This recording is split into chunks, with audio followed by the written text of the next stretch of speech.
To operate the living room slide, you're going to first go outside and make sure there's no obstructions in the slide's way. Then you'll come back inside. You'll press slide out and you'll hold it down until the slide clicks a couple times, and then you'll release.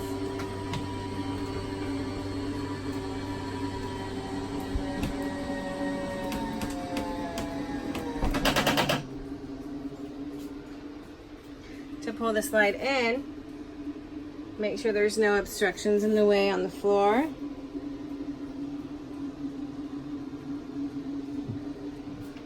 And then press slide in.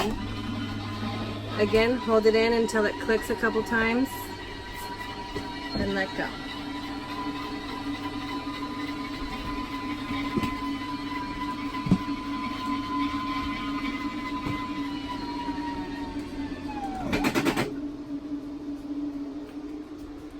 And that's how you operate the living room slide.